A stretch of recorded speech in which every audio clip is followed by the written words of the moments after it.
आदरणीय आमचे संस्थेचे संस्थापक आबासाहेब जेली पाटील, आमच्या संस्थेच्या संचालिका आदरणीय अक्काचो, आमच्या दुसऱ्या संचालिका आदरणीय आमच्या भगिनी, आमचे स्थानिक शालेय शिक्षण समितीचे चेअरमन, आमचे सहकारी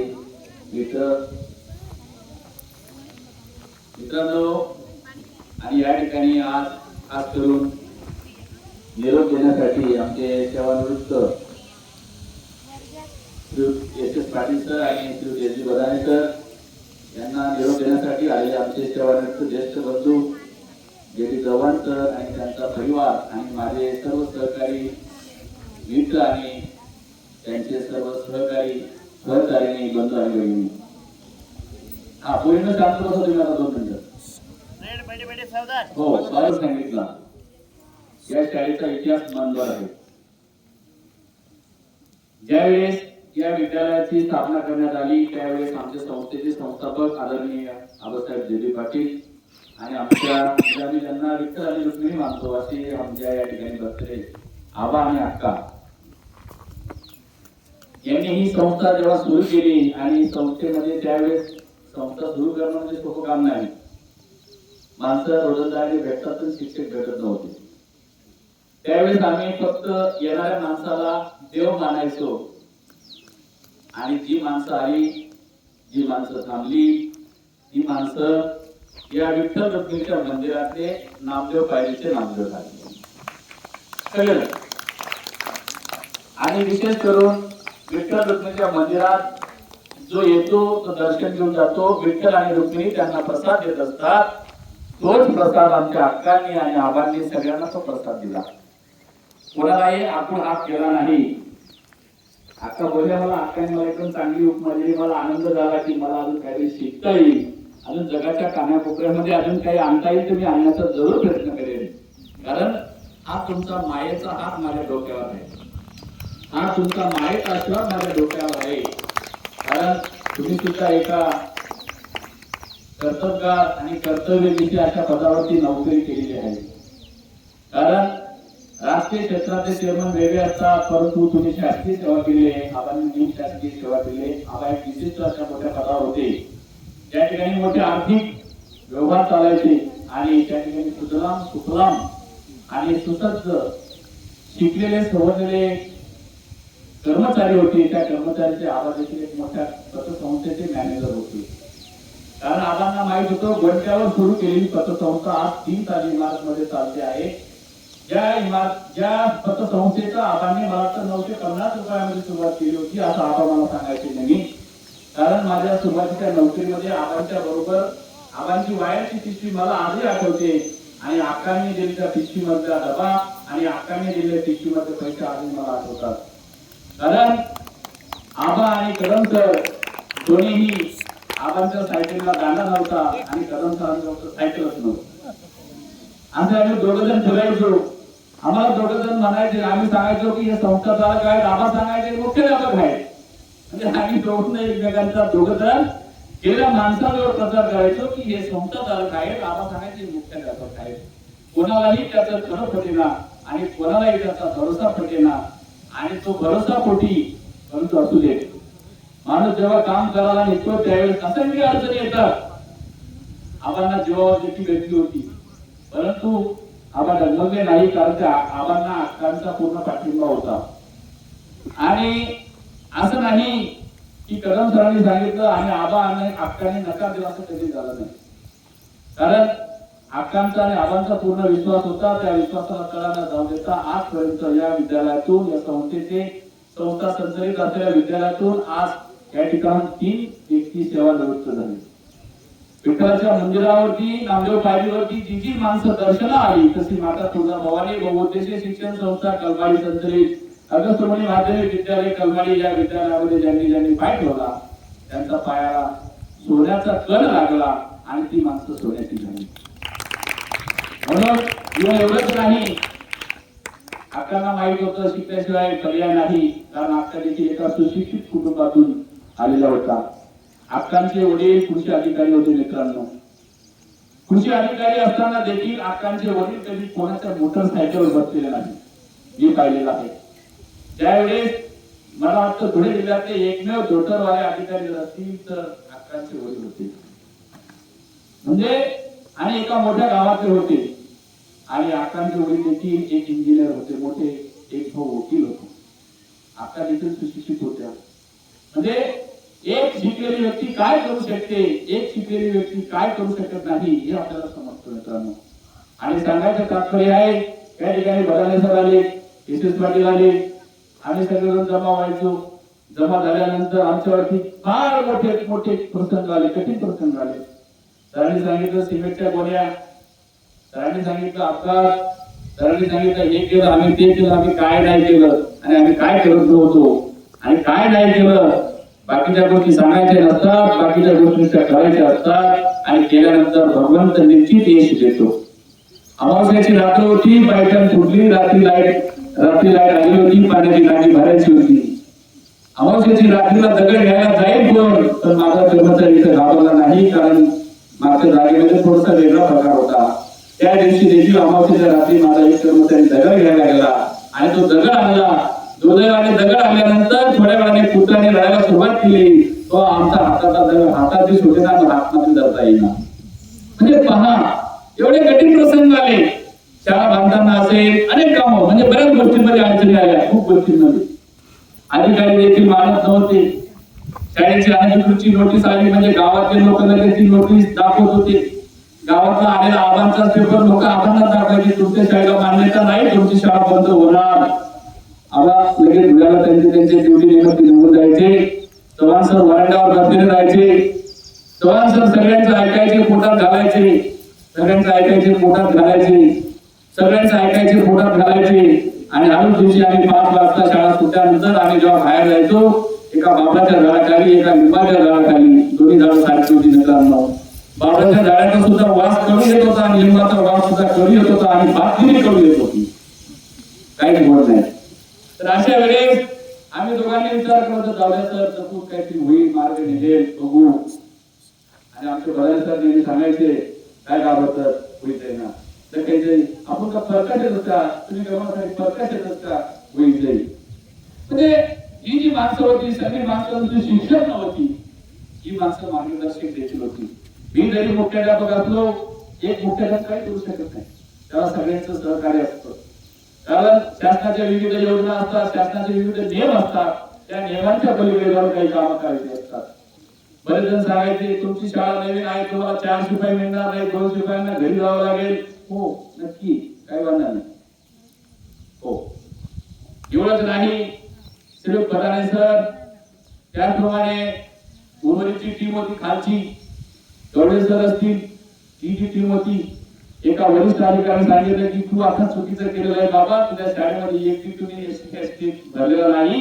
हे जे 4 लोक आहेत आणि हे जे 2 शिपाई आहेत, त्या उद्याच्या उद्या या 7 लोकांना तू घरी पाठव म्हणे, नाहीतर तुझ्या बोकांडी बसतील ते म्हणे.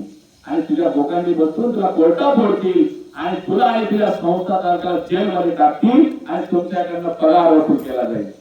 मित्रांनो, घाबरलं नाही. गवडे सर माझ्या साक्षीला होते. वरून झिमझिम पाऊस पडता, लिंबाचं झाड होतं, इतकं झाड होतं, 7x7 ची त्याची गोलाई होती. त्या लिंबाच्या झाडाला जाऊन बसलो, पिशवी टांगलेली होती, बरी वाईट पिशवी होती, बरी वाईट. सकाळला गाडी होती माझ्याकडे. त्यावेळेस सांगितलं, म्हटलं गवडे सर काय करायचं. म्हणजे सर आता तर कठीण काळ आहे, काय करायचं. माझा मामा आधीच सांगत होता. म्हटलं असू देत सर, उद्या मार्ग निघेल. लिंबाच्या झाडाला रडलो, परंतु बदाने सरांना कळवलं नाही की उद्या काय होणार. दुसऱ्या दिवशी बदाने सर शाळेत आले. मी बदाने सरांच्या तोंडाकडे पाहिले की अरे हे गावचे जावई आहेत, यांच्याबरोबर चेअरमन साहेबांचे चिरंजीव पण आहे, आता काय होणार. आम्ही तर 8 लोक सुटलो, आता 7 लोकांचं काय होणार. हे 7 लोक जर घरी गेले तर ही शाळा चालू देणार नाही आणि ही शाळा चालणार नाही, आमचाही त्या ठिकाणी बहिष्कार होणार. परंतु परमेश्वराला काही गोष्टी मान्य असतात तेव्हा किंवा मान्य नसतात. त्यावेळेस जे संबंधित व्यक्ती होती त्यांना सांगितलं की बघा, मी यांना घरी पाठवू शकत नाही, मी चेअरमन साहेबांनाही सांगू शकत नाही, तुम्हाला काहीतरी याच्यातून तडजोड करावी लागेल. ते म्हणे तुम्हाला खोटा टॅम लिहून द्यावा लागेल. खोटा टॅम लिहिला. आता त्या आबासाहेबांनी सही करून दिली. आबांनी हा विचार केला नाही की कदम सर जाएंगे तो आपको तो ले जाएंगे, परंतु नाही, आबा कदम सर एकटा बी जाणार नाही, तुम्हाला बी जाऊ देणार नाही, हे नक्की. खोटा स्टॅम्प दिला आणि खोटा स्टॅम्प दिल्यानंतर प्रधान सर असतील, अजून बाकीची मंडळी होती, यांना विनंती केली. पैसे गेले खड्ड्यात, पहिले बुडून गेले, पहिले पैसे कुठा खाऊन गेला, माझ्या खाऊन गेली, खोट्या खाऊन गेला. काय गाव प्रकारचं अजून तुम्हाला काहीतरी करावं लागेल.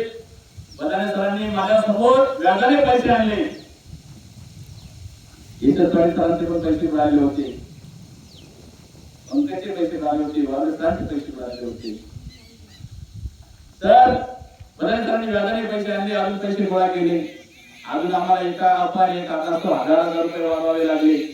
ते 1000 रुपये वाढवले, पैसे दिले. पैसे दिल्यानंतर 4-5 दिवस फिरल्यानंतर संबंधित अधिकाऱ्यांचा अपघात झाला.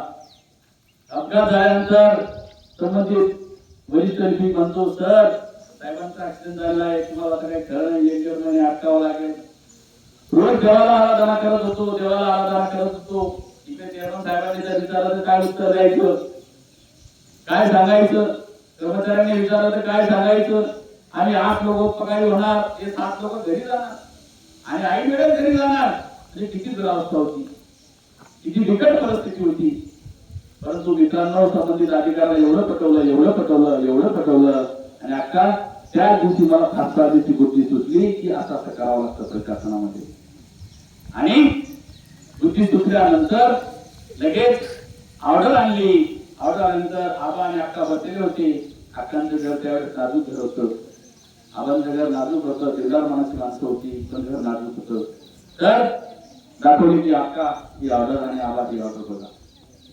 म्हणजे आपण अक्कांनी जो शब्द दिला होता, आबांनी जो शब्द दिला होता, आलेली माणसं सोन्यासारखी माणसं झाली. त्यांनी कामही केलं, नुसतं त्यांच्या स्वतःच्या स्वार्थापुरतं नोकरी म्हणून नाही काम केलं. बऱ्याच काळामध्ये पाहतो शिक्षक फक्त नोकरी म्हणून नोकरी करतात. 11 वाजून शाळा भरली, 5 वाजता शाळा सुटली, हेडमास्टरने जर फोन केला तरी ते ब्लॅक लिस्ट मध्ये टाकून देतात, चेअरमनने फोन केला तरी ब्लॅक लिस्ट मध्ये टाकून देतात. परंतु मी माझ्या शिक्षकांना जर केव्हाही बोललो असेल, आजही पाहतो एस एस पाटील आज आपल्याला रात्री हे लिहायचं आहे. एस एस पाटील मध्ये रात्री सायकल काढली लगेच लिहायला आले. बघा सर इथं जायचं आहे, अमुक ठिकाणी जायचं आहे, त्याला घाबरू नको, मी येईल जायचं सर, लवकर यायचं. 10 मिनिटं का असेना, 10 मिनिटं लेट आले पण आले. म्हणजे एवढी कामं या माणसांनी केली आणि हळूहळू लावलेल्या रस्त्याचं वटवृक्षामध्ये रूपांतर केलं. आणि आज तो वटवृक्षातून या वटवृक्षाची ज्यांनी सेवा केली ती माणसं आज आपल्याकडे या ठिकाणी फक्त सेवा मुक्त झाली. सेवेतून, शासकीय सेवेतून मुक्त झाली आणि परमेश्वराने त्यांचं देखील कल्याण केलेलं आहे. त्यांना देखील शाळेचा प्रसाद, संस्थेचा प्रसाद, गुरुप्रसाद मिळालेला आहे.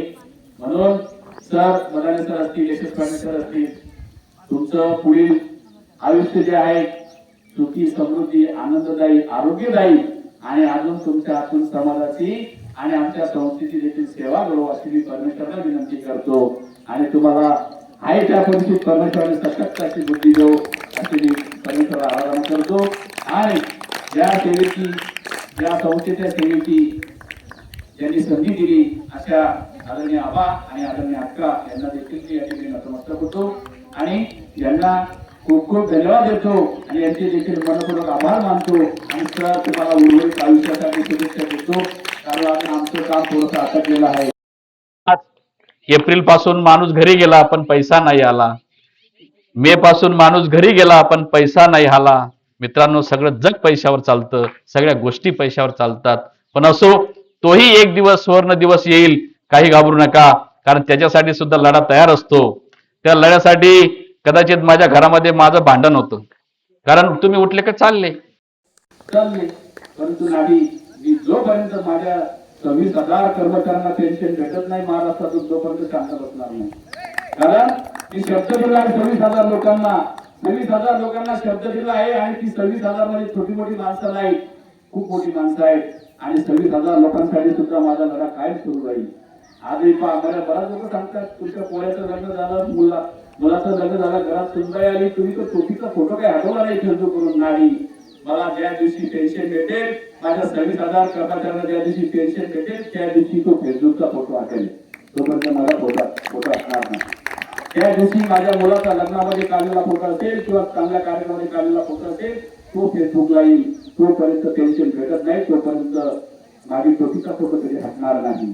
कारण ती शब्द दिलाय लोकांना आणि त्या शब्दाप्रमाणे काम करत राहील. कारण माझे सर्व कर्मचारी माझ्यासाठी नेहमी झटत राहतात, शाळेची सेवा नेहमी करतात. ती जर किती रागावली असेल, होत आमचं भांडण होत नाही असं नाही, आमचं भांडण होतं, आमचं भांडण होतं, पण शाळा सुटली, आमचं भांडण दरवाजा बाहेर आम्ही विसरून जातो. दुसऱ्या दिवशी त्यांनी नमस्कार, माझा नमस्कार, त्यांनी विचारावं, मी सांगावं, अशा पद्धतीने आम्ही या संस्थेची आणि शाळेची आणि या मुलांची सेवा करतो. आम्ही मुलांना सेवा देणारी माणसं आहोत. या शाळेतून बऱ्याचपैकी चांगल्या प्रकारे लोक माणसं घडली, अजूनही घडण्याचं आम्ही काम करू. शेवटच्या दिवसापर्यंत आम्ही या शाळेला आणि या संस्थेला नक्की मदत करणार आणि आमचं आहे तोपर्यंत आम्ही या संस्थेला मदत देत राहणार. या ठिकाणी वेळ खूप झालेली आहे, कारण तुमचा खूप आमचा पाहिला गेला आहे मित्रांनो, परंतु तुमच्यापेक्षा आमचा जास्त आमचा पाहिला गेला होता, कारण तुम्ही आता पाहिला नाही तो जो आमचा जो खरा संघर्ष होता तो तुम्ही पाहिला नाही. माणसाने जीवनामध्ये संघर्ष शिकावा, संघर्ष सहन करावा. या ठिकाणी बोलता बोलता थांबतो. जय हिंद, जय महाराष्ट्र, जय कर्मभूमी.